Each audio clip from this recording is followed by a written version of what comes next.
Guys, we need to talk. I don't know what is going on at the minute, but I need to get something off my chest.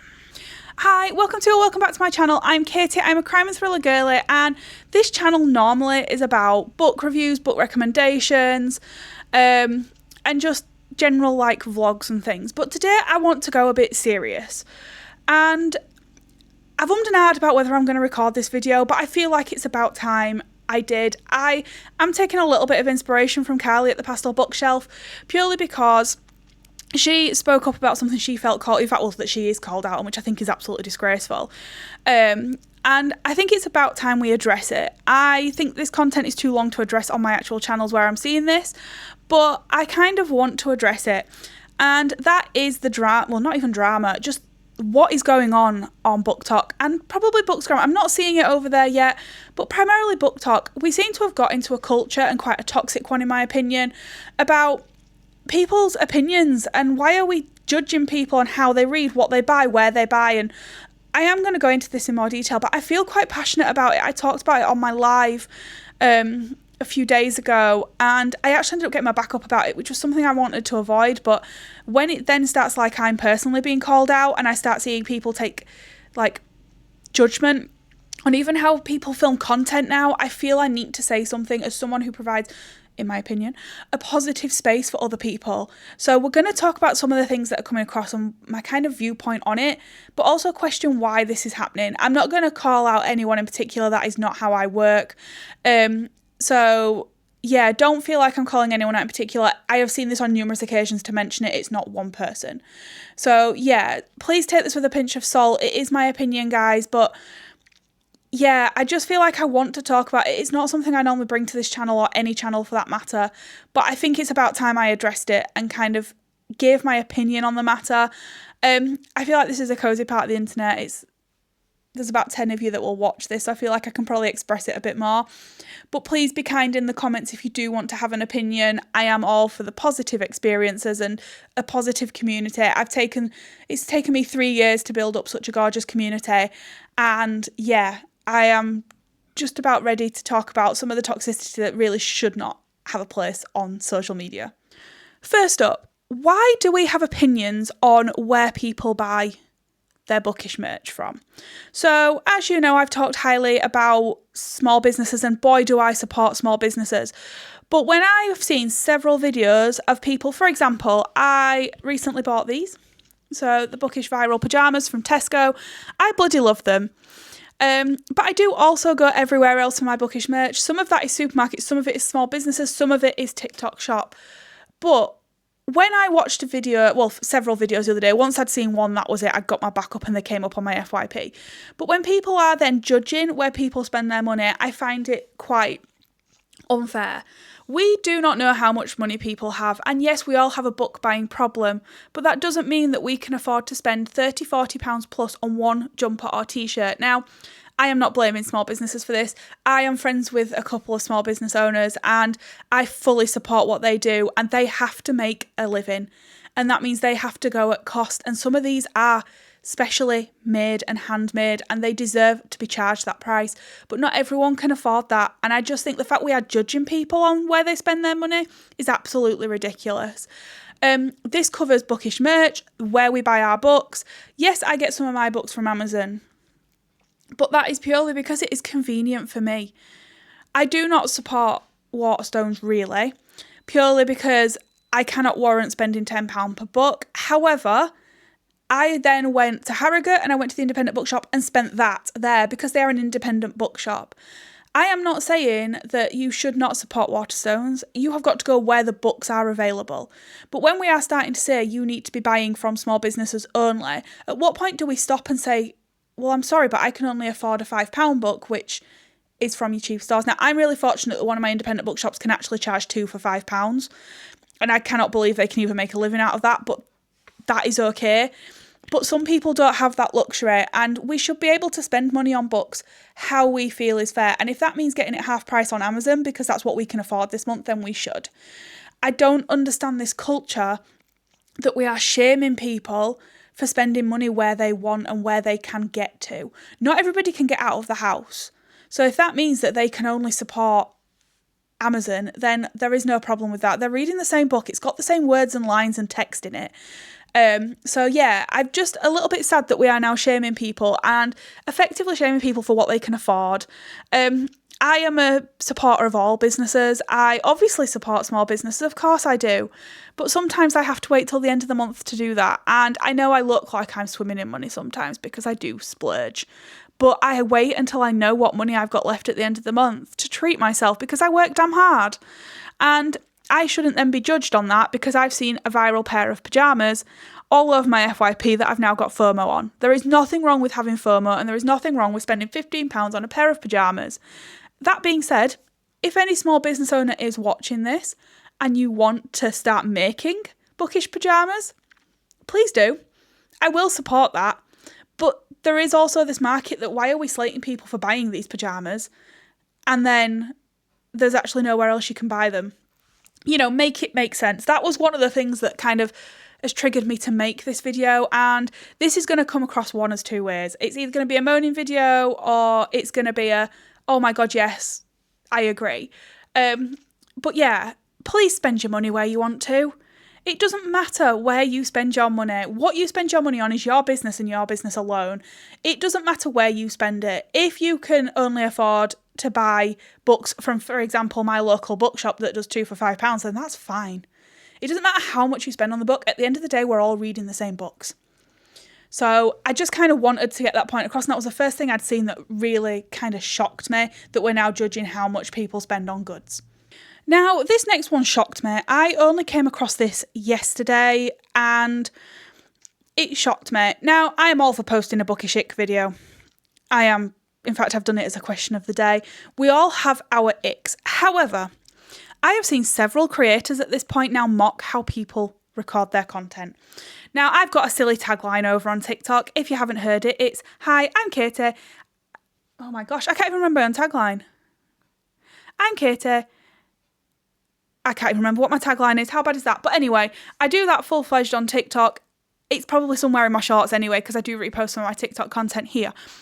But then for someone to kind of do a whole role-play scenario on how someone records because they want to feel like they are a creator full-time. Now, do you know what? I wish I were a full-time content creator. I am jealous of anyone that can do this full-time. I have my reservations about doing it full-time because would I lose the love of reading because I've got an expectation to provide X amount of content. And social media will not always be here. And, you know, I am sceptical, but God, a girl can dream, right? So if you want to bring content in the form of however, you know, bring your content how you want. Because I do not understand why it matters. If people do not like the content you post, they can scroll on, they can unfollow you. God, I've unfollowed a lot of people in the past few weeks because the second I see drama, they're unfollowed. I don't want it. I don't need it. And I don't think anyone I follow should see it either that follows me should see that kind of content. So what I'm basically trying to say is, let people post what they want to post. If they want to over-dramatise their reviews, if they want to act like they've got 1 million followers and only have 1,000, well, not even only 1,000, loads, but have 1,000, then let them do it. We can all dream, and I don't think it's naive for people to dream. God, I wish I were a full-time content creator. I act like it sometimes. And God, do I moan that I'm trying to manage content creating on the side of a full-time job. But I bloody love doing it. And as long as that person is loving how they record their content, we shouldn't be judging how they do it. And we certainly shouldn't be mocking how they do it either. We're all adults here. And it's just really surprised me and upset me, to be honest, because some of these creators that are doing this, I have followed for years and have admired and looked up to. And now this is the content they're producing. And I just think, yep, unfollow, see you later. I'm not here for the judgment. I'm really not. Next up is the never-ending argument about how many books we read. Like, this one's probably going to get my back up a little bit. So I've seen Carly talk about this, and she does read 20 plus books a month. And oh my God, I wish I could. But it doesn't work for everybody, but she should not be getting slated for reading 20 books a month. And we should not be then commenting on how have they done that. Don't get me wrong, I've asked somebody how they've done that because I would love to know how I can find more time in my day to read. Because sometimes people will sit there and go, oh, I don't have time. How do you read 15 books a month? And I'm like, because I don't watch TV. I try and reduce my scrolling time because, boy, once I get on TikTok, 2 hours can soon fly by. And I listen to audiobooks while I'm doing my planning time. Now, someone like Callie, I hope she doesn't mind me using her as an example, also listens to audiobooks while she's working. So why are we questioning whether she's reading? It's a whole new argument about audiobooks, but that has been an ongoing thing for donkeys, and I'm not going to discuss that too much because that's ableist and we're just not going there.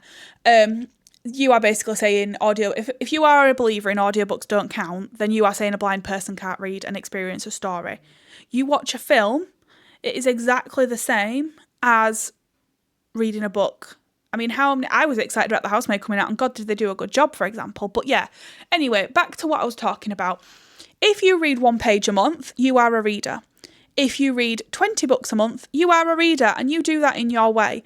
I am more than happy to bring a video on how you can get more reading into your time, but please do not sit there and judge us readers that read quite a lot of books a month because we don't do anything else with our lives.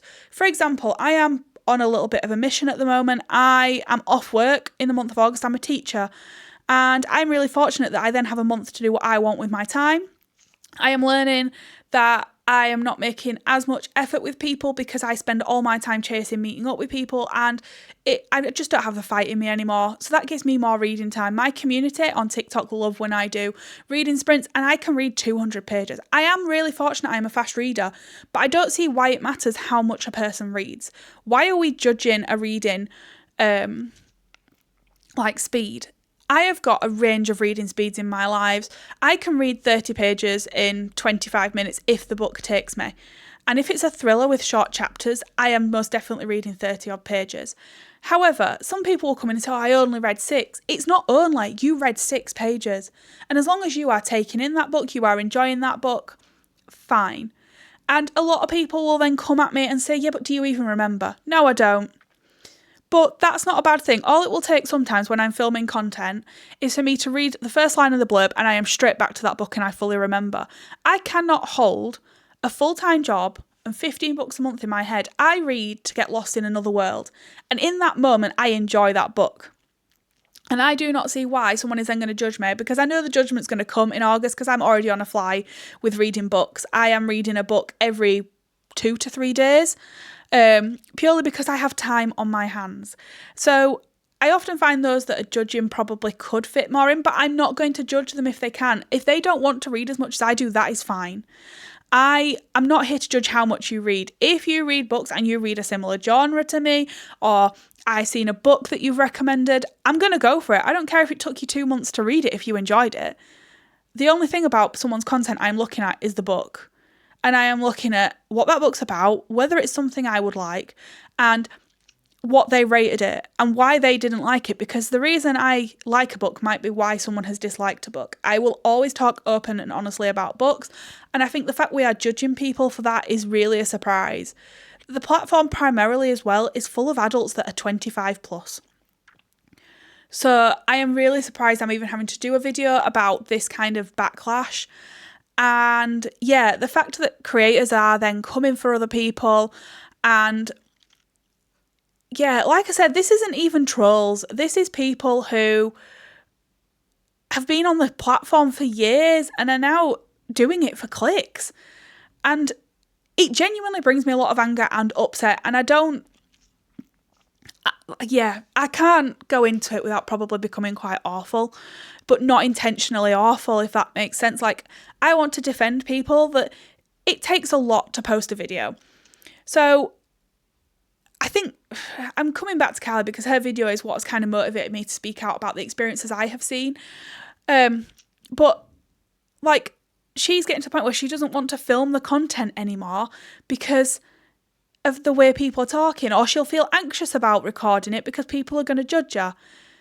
The whole point when I first joined booktok, and the reason I joined booktok, because this was not a thing before booktok, was because I saw people posting about books. I started as a faceless account and I see my videos from 3 years ago, and the confidence that this app has given me is second to none. All the apps. I would never have dreamt of filming a YouTube video 3-4 years ago.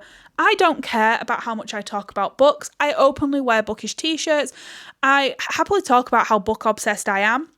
And that has started a conversation in my workplace about how, you know, other people read, and actually we're all just a bit scared to talk about a hobby that is a hobby. It's no different to people binging a series, and yeah, you wouldn't frown upon someone who has binge watched an 8-episode series over 8 hours, so spent the whole day binging it. But boy, I read a book in that time, and that is disgraceful. How have you read a whole book? It's not possible. But 8 hours worth of film is acceptable. Yeah, when I first joined, I have gained so much confidence from all the apps, but primarily TikTok, to the point I've generated 13,000 followers, and I go live every Sunday, and I get around 50 to 70 people in my live that are literally making time to be in my live because they have it as a highlight of their week. And that brings me so much joy. So then when I go and scroll, I found myself probably on my content getting affected because I am literally just scrolling, because I don't want to engage on content that is slating other creators. And no matter how many times I click not interested or unfollow, it's still coming up on my feed. And I don't understand why TikTok is pushing the kind of content. Probably because it's getting controversial. So yeah, I've kind of gone off on a tangent, but basically, read what you want to read, guys, because at the end of the day, books have a different meaning for different people. For me, I like to get lost. I have a really busy job. My mind is always on the go. It never turns off. As we speak, I'm thinking about what I've got to do for work for September, and I will go and make a list and get that out of my system today. But books help me switch off from that. If I have had a hard day at work, which often I can, I come home, I put my headphones on with my calming music, and I read a book. And if I end up reading 200 pages when I get home because I've got lost in that world, there is nothing wrong with that. For some people, it is to get lost in a life where, at the minute, the world is one hell of a scary place. You only have to watch the news, and I would rather read a fictional world about serial killers than go and watch the news and see how scary the world is. And there is absolutely nothing wrong with doing that either. Everybody has their reason for reading, and we shouldn't be judging that. We should be welcoming that. And BookTok no longer is that for me. And I openly said this to my followers on Sunday. It's getting to the point where, do I want to be on a platform with this toxicity? And I'm trying to get it out and get my FYP right again, but it's not always happening that way. But yeah, that's a particular one that we're then calling out people for how they read. That really upset me when I saw a video that Carly did, because I absolutely adore Carly's content. She's one of the reasons I got into YouTube. Her and Michaela and Emma are 3 people who, actually having met them in person, made me realise that they are exactly true to themselves in their content, because not everybody is. I've learnt that the hard way too. But yeah, that was just one of the big things for me, and I just needed to address it. I think the last thing I'm going to talk about today is just the general opinion on what people are reading. So I've talked about how much people read, and as I've said, in the most kindest way possible, I don't care how much you read as long as you are a reader. I just want to find bookish people like me that enjoy reading books, that enjoy buying books, but not everybody has to have a beautiful bookcase. You know, if you've got a stack of books on the floor and then once you've read them, you get rid of them, you sell them, you take them to the charity shop, you're still a reader. You've read the book, haven't you? But the next thing I want to talk about is what books we read. Why are we coming for people who read dark romance? Yes, I'm not a dark romance reader. I never will be. But that doesn't mean I don't follow people who do enjoy dark romance, because at the end of the day, they're still a reader. And just because we read fiction, it doesn't mean we expect it to be real. I'm not one of these that I'm really fortunate. I have the most amazing partner in the world, and probably actually does compare to some of the books I've read in the past romance-wise. But we shouldn't have this expectation that every man is like this, because, you know. But recently we have obviously talked about the cat and mouse duology and the release of the films that is up and coming. Now, I'm not saying it shouldn't happen, and I have watched Michaela's video, so I'm not going to go into too much because she has done the correct research on this, so I am not going to stand here and claim I know what's going on. I have absolutely no intention of reading those books, and anyone that is picking them up because it's currently a topic of conversation just to get views, please don't read a book you would never read just because it's viral and it's controversial. I am not a dark romance girly. Personally, that does not fit what I read. I mean, romance at a push. I'm more a YA girly because spice has to be done right, otherwise I'm not bothered. But basically what I'm trying to say is people are excited for the release of that film, and do you know what? I personally don't like the thought of it, but that doesn't mean that I dislike anyone that does. I haven't read the books. I can't give a full kind of input on it, so I'm not going to stand there and go, what do you mean it's getting released as a film? Oh my god, amazing, like, you know, and judging people because they're excited. I haven't read the book. Yes, I've heard it's got dark themes, including essay, and I am a bit worried about that coming out in a film, but then I'm just not going to watch the film. Some people might be okay with that, but I can't imagine for 1 second that a film is going to actively show that. If it does, I'll be very surprised. It ends with us looked very different to the book because of this. So I think before we go judging a film and judging people who want to watch the film, let's just see what the film looks like. To an extent, I agree. I think it's very hard to put trigger warnings on films. I apparently hear that duology has a series of trigger warnings in the book. But if people are going to watch that film, with any luck, they will have been educated before going. And I just think, let's not judge people who want it. Let's not slate them. Let's not troll them. But also, if you have your opinion, that's okay. I think the whole point of this video is that we just need to let people have their opinions. Let's not mock. Let's not judge. And let's just go back to this community that we had when it first started out. I don't understand why we've become so commercialised to views and clicks.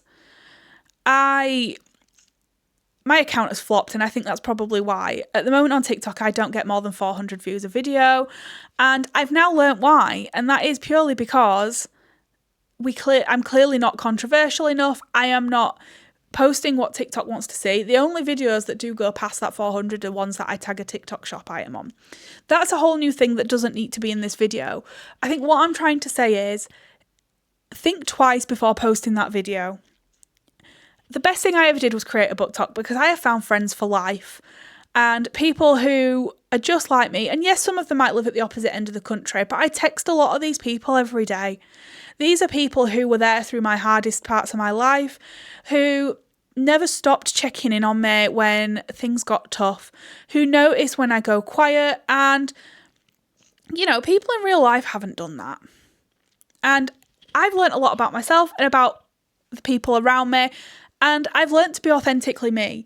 And I don't think it's fair that there are people on the internet, people who have gone, you know, big creators who have got all these followers because of where they started, have now started judging the creators that follow them. And it's just a reminder, guys, post what you want. The best thing I ever did was starting my social media accounts. And yes, this doesn't have the massive following my other accounts do, but I love posting the content. And as controversial as this video may be, it's not what I intend it for. I want it to prove that this shouldn't be happening. Post that video, you will find the right corner of the internet. And I hope that that corner of the internet is somewhere near me, because I hate that kind of content that trashes other people. But please remember to be kind. You don't know what people are going through. People do not put their whole lives on the internet. Well, some do, but most people don't. And that booktok account might be saving their life right now, or that bookish account. So please just remember, guys, whilst they are reading 20 books a month or 1 page a month, it doesn't matter. Champion everything that they do. I don't regret filming this video. I needed to get that off my chest, and I already feel so much lighter for doing that. But yeah, I am now going to do a bit of selfless plugging, because if you want to see more content by me that isn't this controversial content, then hit that subscribe button. I am here for all the bookish recommendations, all the bookish vlogs, and yeah, I do appreciate any support that I get, guys, so thank you so much. And yeah, just send all the love in the comments. We don't need to comment on each matter. I just kind of wanted to address the toxicity and just to let people know that it needs to be ignored. Please don't engage with this. Just enjoy what you post, enjoy what you read, and support, and, you know, really, what's the word I'm looking for? big up these creators, because at the end of the day, it might have taken them half an hour to post that 2-minute video because they were scared of what people would think. So let's champion each other. And yeah, let's get this toxicity battered out because it's not wanted here. And yeah, thank you so much, guys, for joining me on what has been quite a ranty video, but I needed to get off my chest and talk about what is going on. Read what you want, guys. And yeah, thank you so much for joining me, and I hope to see you all in the next video.